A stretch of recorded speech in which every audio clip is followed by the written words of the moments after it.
Sophia Lai is the second of our candidates for the position in organizational communication. Sophia is going to be getting her PhD officially what? The end On of Sunday. Oh, Mother's Day. congratulations on Mother's Day. So she will be giving about a 30-minute presentation, and then we will have the opportunity to ask questions. And we are the students, and we will be cooperative in whatever, if she asks us to do anything. So, Sophia, I'll turn it over to you. Thank you very much. So my name is, officially it should be Chih-Hui Lai, but there are so many H's in my name, so you can just call me Sophia. So I believe most of the students, you have used a lot of technology in your everyday life. But what about technology use in the workplace, in the organizations? So today we're going to talk about this topic. Then we will start by talking about some background information of technology use in organizations. Then I will introduce a framework so they can illustrate different ways we can understand technology use in organizations. Then I will elaborate different topics relevant to this framework. So I hope after today's class, you will know what you will expect after like when you start having your workplace experience. So there are different topics you need to be aware of.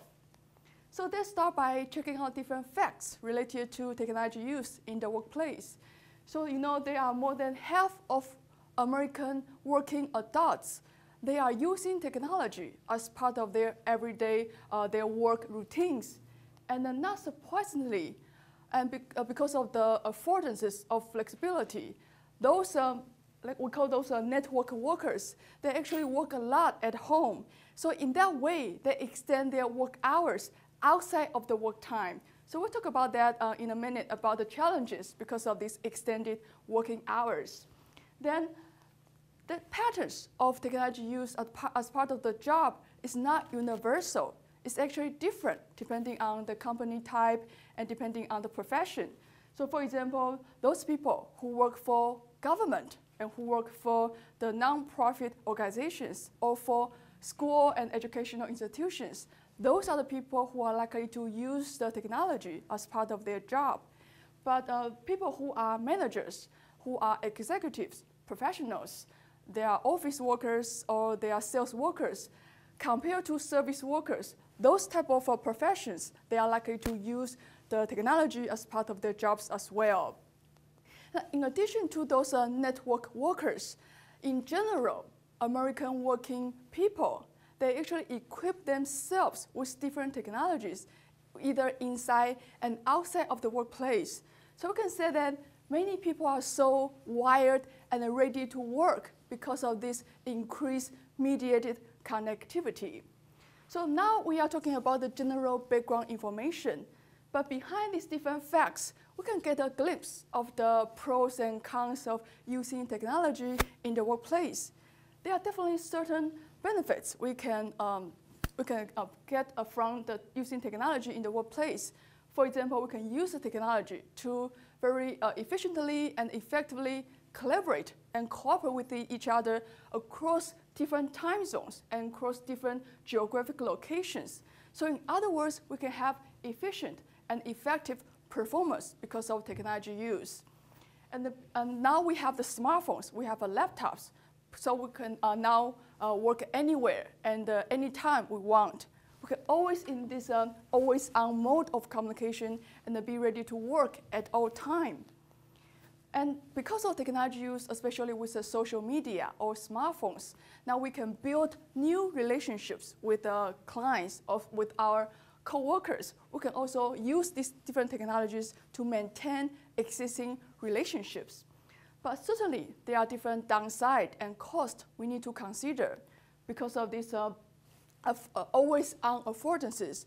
So the boundaries between work and the personal lives getting blurred because it becomes more and more difficult to separate work and our personal time.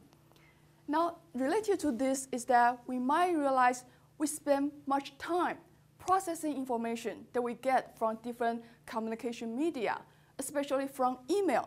So we might feel overloaded, and the stress might arise as a result. And using technologies, especially the interactive technologies, also involve the risk of privacy invasions, right? Everything we put in the company-provided properties might be subject to company monitoring and company surveillance. So there's issues about privacy we need to consider. And certainly not everyone is good at using technologies. So digital device will be a problem faced by individuals and organizations. Now, if the organizations, they don't really use technology well for public relations, they might lose their market to those other organizations who use technology well for marketing or public relations. And for job candidates or for every individual, they might feel like there is a need for them to enhance their technological skills to increase their job opportunities. So these are different costs we need to consider related to technology use in the workplace. And there is essentially a framework that can capture these different pros and cons, as we have mentioned in the very beginning about the network workers, those people who avail themselves with different technologies at work. And then those network workers, they essentially constitute network organizations. So in those network organizations, people will have easy access to these different informational resources, and they will rely on different types of technologies as part of their jobs. So we can use this framework to understand technology use in these network organizations. So basically, we will consider two levels of effects in terms of technology use in the workplace. First level effects is concerned with efficiency, effectiveness, and productivity. So we want to know whether and how technology use can help us increase revenue, smooth workflow, or reduce the cost. So for example, now we want to implement BlackBerry or smartphone company-wide. We want to know how much money can be saved, how much more work can be done with this new technology use. And efficiency, the term of efficiency means that we can achieve the goal but keep the cost low. And effectiveness means that we can achieve the quality objective of the situation. For example, if we produce a product, but we make less money and less time producing this product, that means that we achieve the goal of efficiency. And for example, if we produce a product that meets the quality that we set for ourselves, or the customers is very satisfied with our product, that means that we achieve the goal of effectiveness. And there are different ways we can use technologies to achieve the goals of efficiency and effectiveness. So one of them is to use different technologies in combination. We'll talk about that in a minute. But in addition to the first level effects, we need to consider the second level effects. What is second level effects? Second level effects means that we consider the social systems. We want to know if we introduce a new technology, what kind of effects that will bring to the organizations and the people in there. Because of the new technology, people might think differently. They will think differently the way they work with people and the way they communicate with each other. So for example, because of the popular instant messaging use in the workplace, so people have developed new ways of talking to each other. Or people will use email a lot to document everything they've said as evidence to avoid blame. So with these different technologies, we have developed different ways of working and talking to each other, collaborating with each other. We consider those effects second level effects. We will use the email and the instant messaging use at work and the personal internet use at work to illustrate second level effects. So far, any questions? Good. So let's start by talking about the first level effects. So in the organization, we have a different tasks we need to accomplish. There are some tasks that we want to generate people's interest. We want to persuade other people to accept our ideas, or we want to impress other people. So those are the interest-generating tasks. There are also other tasks involving seeking accurate information in order to make correct decisions. So those are the tasks we call recall-oriented or accuracy-related text. There are certainly other texts we do just for our personal purposes, because we always have some breaks, right, during the work times. We want to do something not related to the work itself, right? We might chat with our coworkers, with our friends, or we will read some magazine, or we read some news articles of our choice. So we'll do something not related to the work itself. Those are the personal texts. And certainly, we can do a lot of social bonding and building and maintaining relationships with our coworkers, with our clients. So those are the social texts we will do as well. So these are different texts we will accomplish in the organization on a regular basis. But what about using technologies? Well, if we use different technologies, especially using multiple technologies that have complementary modalities, they can help us accomplish those goals effectively and efficiently. Why? Because usually different technologies have complementary modalities. Now, if we send out an email, then we follow up by a phone call. Using email, we can put a lot of information, a lot of details as we want, and people can respond when they are available. But if we follow up with a phone call, we can make sure that people get our immediate attention, and then we can emphasize our requests. So if we use the email plus the phone calls, we can make sure that we get people that we want, and then we can achieve our goals. Then another example would be if we send out an email to everyone after the group meeting. In this scenario, email is used as a record to record everything we have said in the meeting, and also to have a place to discuss any unresolved issues. So in this case, email plus face-to-face communication is another example of using multiple communication modes. But keep in mind that this strategy of using multiple technologies is not useful or even appropriate for texts that are socially in nature. For example, we don't want to really send out an email circulating the gossip that we just had in the hallway. And we don't want to use IM, email, or face-to-face communication just to confirm a social gathering, because it's not necessary. So there are different types of texts. Some are appropriate to use multiple technologies, some are not. So far, we are still sticking to with the first level effects. In addition to the pursuit of efficiency and effectiveness in the workplace, we also need to consider whether and how the technology can influence the organizations and the people in there in different ways. So these are the second level effects. Related to these second level effects, we need to consider two aspects. One aspect is about technology adoption and use. So when a new technology is introduced in the organization, so there probably will have a lot of impacts depending on the organization and the people in there. For example, in a company that focuses on face-to-face communication, using a new technology probably will not be really welcome compared to another company that is so open to new and innovative ideas. And compared to the young employees, senior employees might not really be open to the new technology use, because they need some time to learn how to integrate the technology use as part of their work routines, and they might even resist using the new technologies.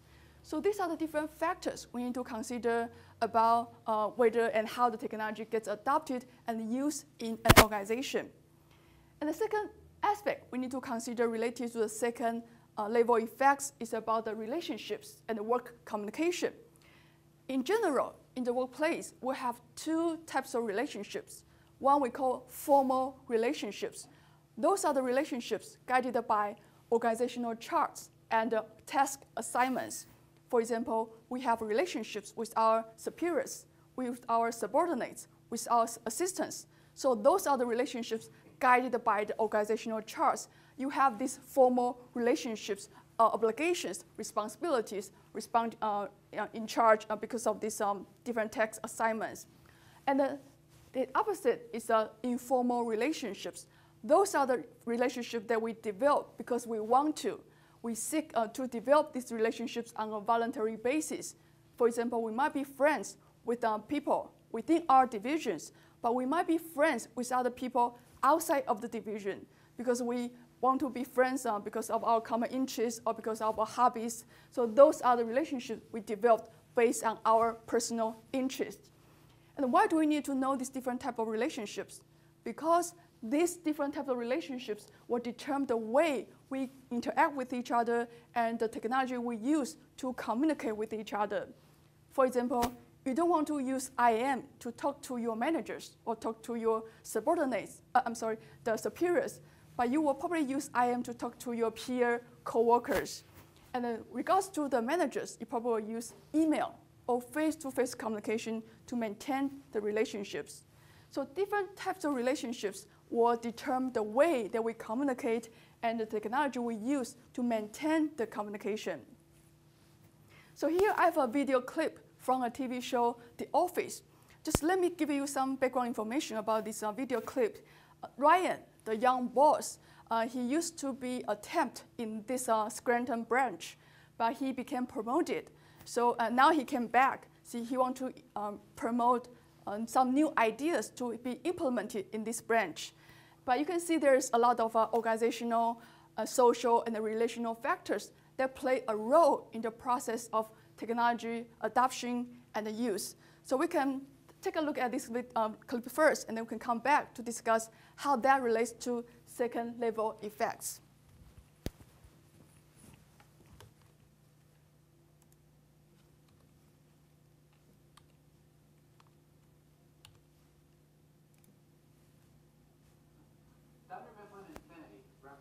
Floor-to-ceiling streamlining of our business model.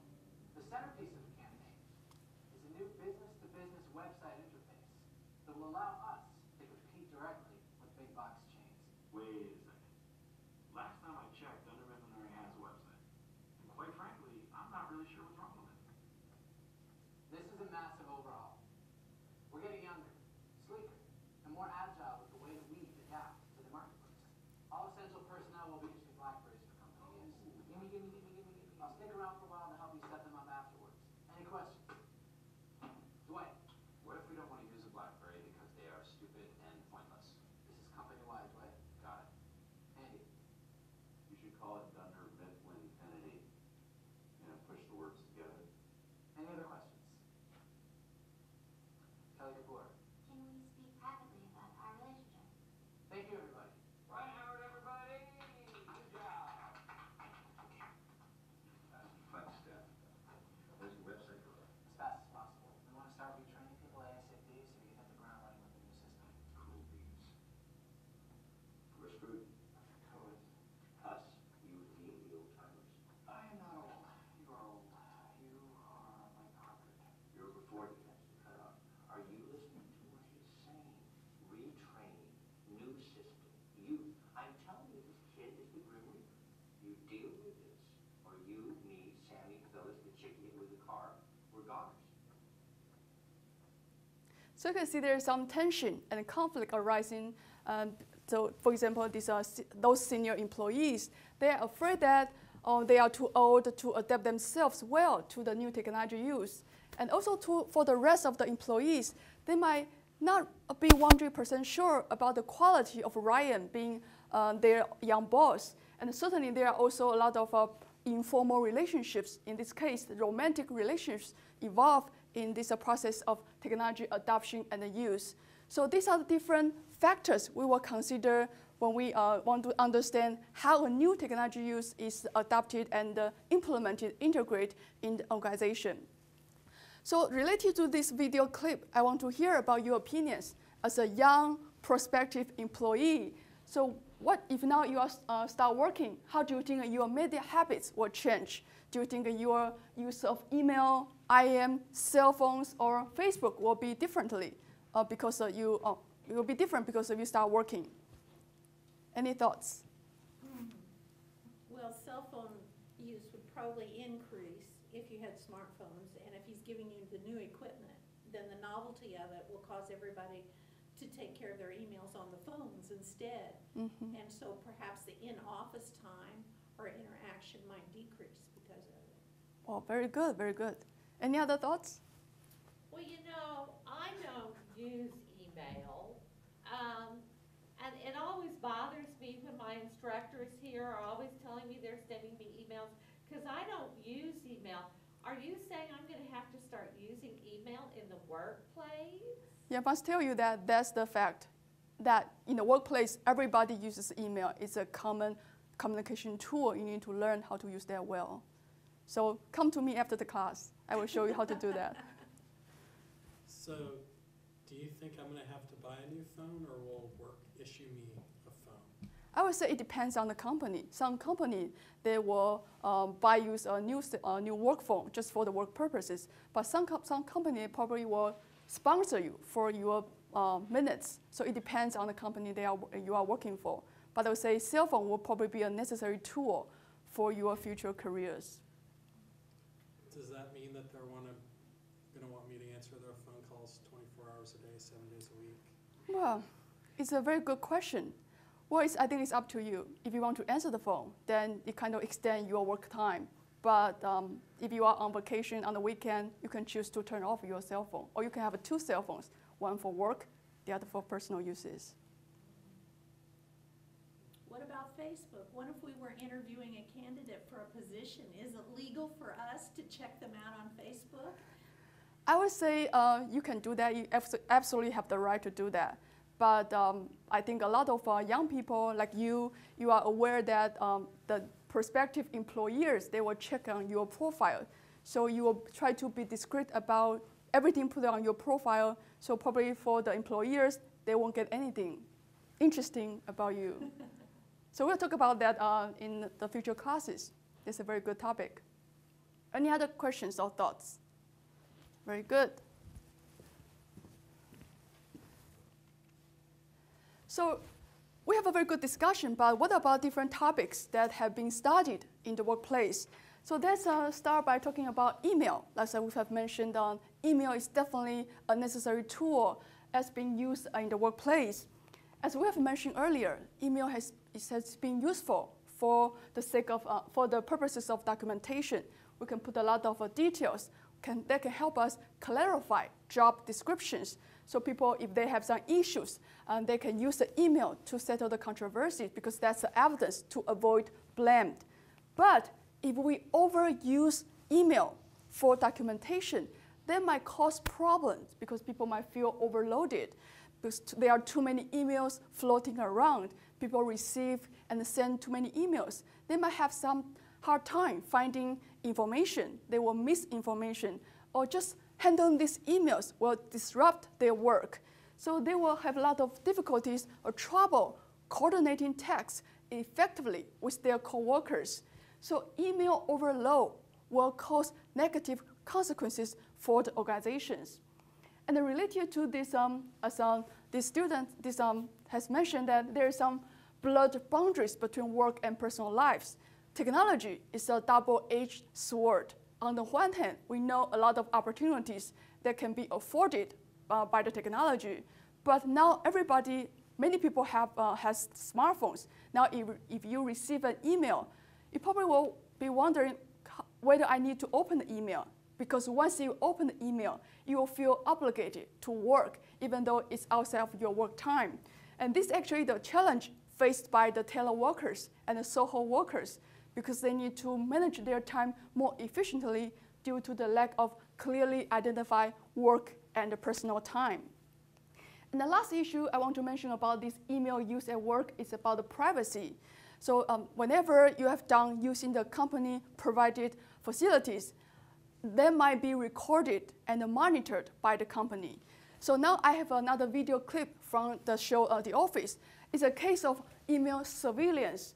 I can tell you that even though this clip is a little bit dramatic, but from my experience, that's a fact. The company does have a way to monitor and record every digital traces you have left at work. So let's check it out. Yeah, I tried to install it myself, but you guys haven't seemed so password protected. That just means you have to enter your password. What's your password, Michael? Oh, it's 1, 2, 3, 4. Yes.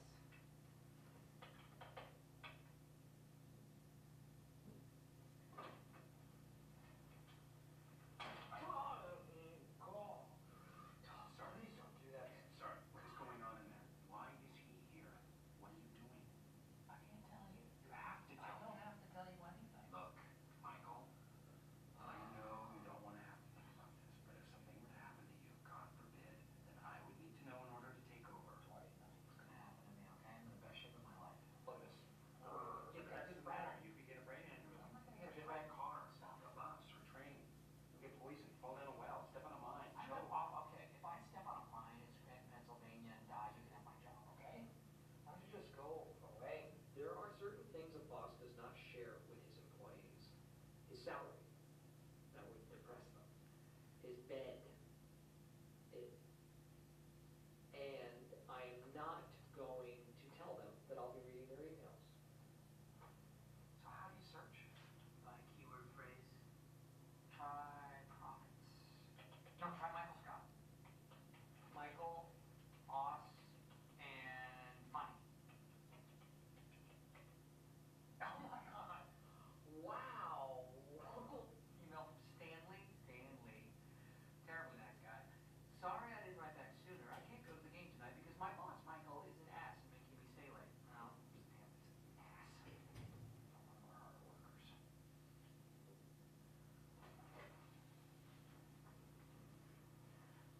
Hey, what's the deal, Michael? Why are you spying on our computers? Oh, no. Everybody else has gone crazy. What other ghost stories do you have for us? That I'm a robot? I will destroy everything in my path. Actually, we just. Okay. Oh. I don't care. I don't care. Tin Man. Actually, we just got a memo from IT saying you're doing email surveillance. Oh, what? No, that defeats all purpose. So it's true? You have access to our emails? You know what the problem is? I think I do. The problem is that when people hear the term Big Brother, they immediately think it's scary or bad. But I don't. I think, wow, I love my Big Brother. I gotta erase a lot of stuff. A lot of stuff. So see, you need to be discreet about your email, Facebook use, or IM use, any kind of digital technology use at work. And the surveillance can also happen to IM use. Instant messaging is another popular technology that's being used in the workplace. There are certain characteristics that contribute to its popularity. For example, it has a near synchronous communication. People can receive and send a message almost immediately. There are also a lot of features we call the presence or status awareness. We can get to know other people's their status, whether they are available, online, busy, be right back, or in a meeting. So we can kind of negotiate each other's availability.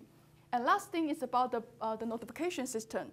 Whenever there's an incoming communication, we can get the pop-up window or the alerts. So it's pretty obvious that we know there's a communication message coming. And because of these different features, people have developed different ways of communicating and collaborating with each other. Now, if I want to know whether another person is available, I can use this status awareness, the information, to get to know people's status in an unobtrusive way. And similarly, if I don't want other people to bother me, I can flag my availability using this status information.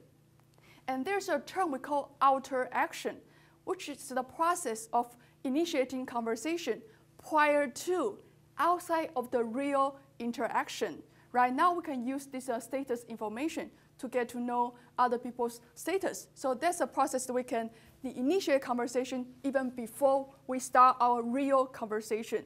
Or we can simply send a message, are you able to talk now? Are you okay to talk?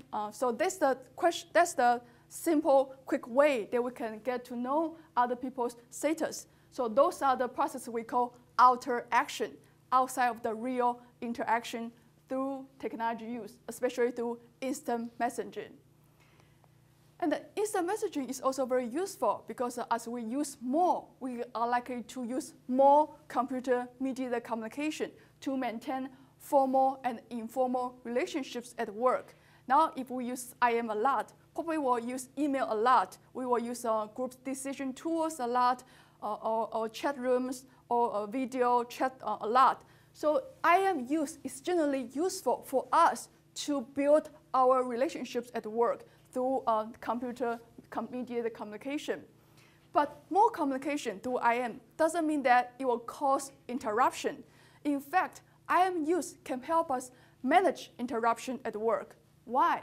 Because now if we want to know whether another person is available to talk for collaboration, we can use the status information, or we can simply send frequent, brief messages. So we can engage in this loose collaboration. We can solve things in a quick and easy way. So after all, if we just send a simple IM messages, it's simpler and it's less disruptive than we need to wait for another person to be physically available to pick up the phone call, or we need to walk over the desk to ask a simple question.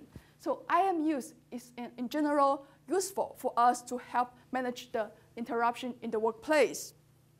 But how can people use IM to engage in collaboration? Well, as we have mentioned, if we use this awareness information, then we can get to engage in collaboration in a more efficient way because we don't waste other people's time. We can know whether they are available, and then we can initiate collaboration. And once we get things done, we can go back to our work. And we can also manage active social networks through IM use. What is active social network? That means that's the peer coworker network that we can use whenever we need for the text at hand. Now, for example, if I have a simple question that needs a clarification, then I find there's someone available on my IM list. I can just ask this person. Then once I get my problem solved, I can go back to my work. Then we don't need to engage in this lengthy conversation with everyone waiting on the IM list. And an hour later, I have another question. And then I see another group of people who are available on my IM list. Then I can activate my temporary social network, and I can dissolve it when I have my problem solved. So it's a social network that is active whenever we need it. So we call this active social network, or we call them advice on demand through IM use. And interestingly, people will use IM even when they are physically close to each other. So there's a term called local virtualities that can describe these patterns. So people, if they sit close to each other in the office cubicles, they don't really talk to each other. That doesn't mean that they don't engage in communication or they don't really collaborate with each other. But instead, they use IM to talk to each other and have some collaboration with each other. For example, now if you are working on a group project, you go to the library, but you sit next to each other. You don't really talk to each other face to face. Instead, you bring up your Facebook chat or using IM to collaborate with each other. There will be an instance of local virtualities. It combines local and virtual communication. So this is another term we need to be aware of related to IM use and collaboration. So far, any questions? Good. So the last issue I want to mention to you is about the personal internet use at work. It's an issue that has received growing attention nowadays because people have used technology a lot in everyday lives. So it's not a surprise that we see people will carry their, they will carry their media habits in the workplace. So usually when we're referring personal internet use at work, we are talking about unauthorized personal use of company-provided internet access during scheduled work time. So we might do some random web browsing. We will use email for our own personal purposes. We will use Facebook chat or IM chat to talk to our friends. But there are some predictors that we can use to predict this personal internet use at work. Those people, if they think the internet is generally useful for their work, they are more likely to have this personal internet use at work as well. And for those people who have used internet or computers a lot inside and outside the workplace, they are also likely to have these patterns of internet use for personal purposes at work. But in contrast, if people who are committed to their job, and also if there's a policy in the organization that restricts computer use, then under these circumstances, there will be a less likelihood of personal internet use at work. Also, people in some demographics, they also have these different patterns. Males, younger workers, people in higher occupation status, like they are managers, they are executives, or people who have higher incomes. Those people also have these patterns of personal internet use at work. Probably because those people usually are the early adopters of technology use in the workplace. So they have developed these habits of using technology not only for work, but also for personal uses.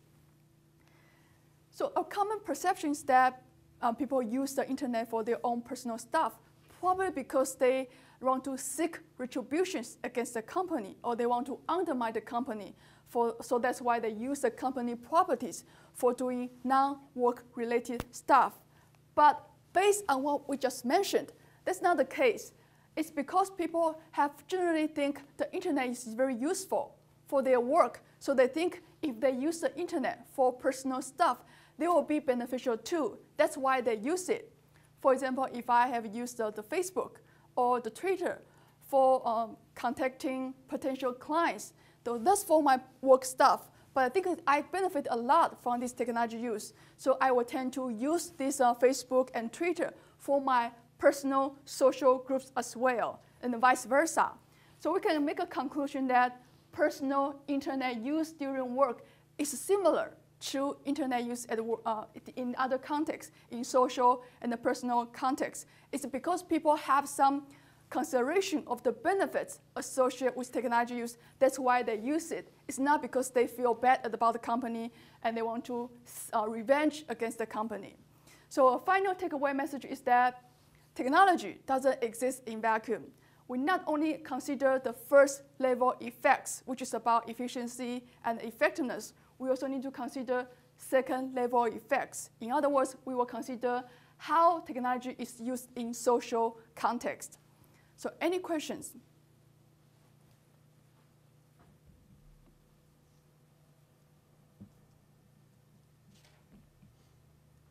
Okay, when we talk about local virtualities and active social networks or advice on demand, or the other big thing is crowdsourcing, if I'm doing that even though the other person is physically present, is this a bad thing? I mean, do I lose my social skills? Am I putting the computer in between me and everybody? Could you say the question again? Okay, so we were talking about how me and anybody else in class could go to the library and sit down and work on a project, right? Mm-hmm. And open up IM. Mm-hmm.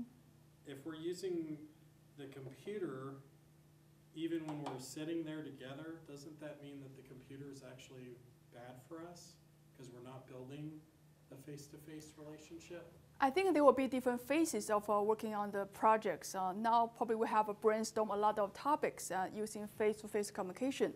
Then we will use the computer interface to discuss the follow-up. Probably I got a lot of information I search online, so people can exchange, then forward the information to each other. So in that phase, I think in terms of exchanging information, there will be a useful tool for them. But probably they need to have a face-to-face communication first, then they will move to this one. But that's a very good point. Okay. The other thing I want to know as a student in your class is, we just talked about public versus private and surveillance, and since I'm using the university-provided wireless access in your classroom, does that mean that you get to read the emails I'm sending from class? For the wireless part, I'm not really sure, but I think basically you need to have the data stored in the server. So if you just use the university-wide the network, I don't think they will have this data stored in the database. They just use the infrastructure, but they don't have the data that you actually put. That's my assumption. Good. So you can't read my emails about class, okay. So be aware about that. Any other questions? But they can tell how long that you were on the computer and what the log. addresses Yes, were. log. Sure. Yes, So I mean, you can be traced for sure. they do have the knowledge That's why I of just that. use my smartphone in class. Good one. Not that I'm worried about that level yet. Eventually we'll get there. I observed a very strange phenomenon when I was waiting for your plane at the airport. Okay. Because there was a family of 4, and one person was going to get on the plane after it came in. But that family did not have very much personal interaction, yet they had internet interaction, and they had another thing that even goes better on technology. They signed each other. Now, like the deaf language used.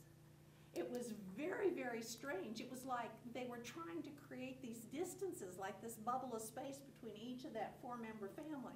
And when the one person went in the booth after they had their security check, you cannot talk through the glass because you can't hear it. So then their activity just tripled almost. They're signing to each other and they're texting each other, and they're not even making face contact. They're all looking down on their instruments. It was the strangest thing I observed. I've never seen, you know, it's like an accelerated what we could be in the next 20 years quite easily. Well, sure. Well, outside of pretending to be a student, and I was that bad when I was a student, believe me. I mean, just, when we look at all this and the growth of technology in the workplace, do you see a trend, or can you foresee any sort of backlash based on what Connie's seeing? Because, I mean, I hear from, you know, interpersonal's my background. So I hear from students complaining about, well, we go home and we sit there and everybody pulls out their phone and are texting or doing stuff with their friends, and it's like, that was supposed to be our time together, and the technology is in the way. Well, I'm teaching the course now, and we have already covered different negative issues related to technology use. But I read a lot of articles, actually I share with students. Human relationships are complex, so that requires face-to-face, some very rich cues in order to have that complexity maintained. But now, because of the young kids, they grow up with different technologies, they don't really have a chance to learn how to talk to another person without distracted by the technology use. So they will text even they talk to you. So they lose the opportunity to learn how to make contact with other people, with other person during the conversation. And when I ask students about what kind of skills they think they need to learn when they start their job search, job hunting, they say they need to learn how to write emails, how to write business or formal emails, because they have used the texting a lot. They don't know how to use the formal language to communicate with people. So that's the thing. And also they want to know how to have this kind of manners in order to act appropriately, professionally in the workplace. And they kind of point that out to me, that they want to learn more about that. Because of technology use, they don't really have a chance to know how to learn these different aspects. Okay. I think that's very important. I would like to see that in our classes. Teach people that just because you're on call for work all the time, I don't need to hear it while I'm at dinner. Please get up and go outside the restaurant for your phone call. Yeah, I've actually physically put down people's cell phones and say, I'm here in person. Yeah, actually, that's. I also want to mention that when I teach organizational communication, I want to emphasize to students that this is an organization, so they are a member. So I want them to use this as an opportunity to practice all kinds of organizational life in this class, because this is an organization. This is a real semi-workplace for them to learn, starting to learn. Sophia, I have to go to another meeting. Okay. I am picking you up in the morning. Oh, tomorrow. So I will be at your hotel about 9. Would Okay. you prefer I meet you in the lobby or come to your room? In the lobby would be great. Okay. So I'll be there. I will see you then. Sure. Because she has to be checked out and ready. That's true. Yes. That's true. Okay. I will see you then. Okay. Thank you. Thank you for coming. Hope the rest of your day goes very well. Thank you. Thank you. Thanks. All right, well, we have a few minutes probably before Patty will get here, but I also wondered if you could talk about, from your presentation, the overlap of when you're back on technology and the different types of organizational tasks, interests, recall, personal, social maintenance. What differentiates personal and play from social maintenance tasks? Personal means just that doesn't involve other people. To just that you do the things on. Playing a game. Yeah, so, playing a game. You will read a magazine. okay. But sometimes they will involve other people. Depends. But usually there's like intrapersonal basis. So social maintenance is really you're talking about relationship building Yes. and maintenance. Yes. And personal play may have nothing to do with another individual. For the personal text, yes. Yes. Okay. Yes.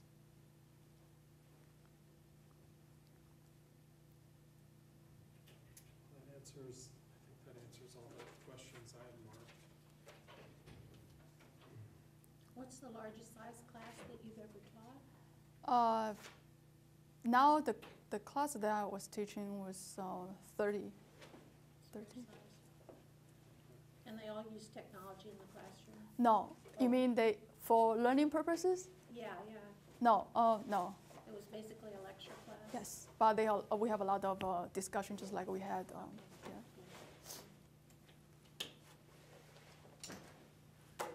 Okay. Patty, hello. You have a late student.